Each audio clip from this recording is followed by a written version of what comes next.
Ставам българи. Неделен ден. Аскара. След малко ще ви покажем и другата част.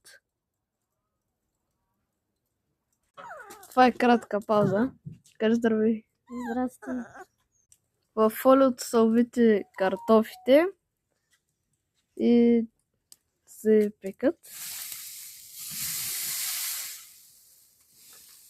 Вдигаме огъня.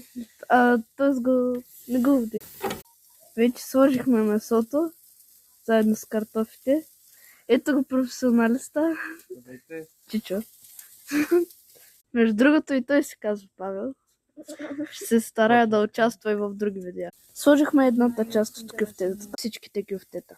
Вече всички кюфтета са готови, а това са новите паржоли. Слагаме и хляба да се влог. Абонирайте се за още шортове и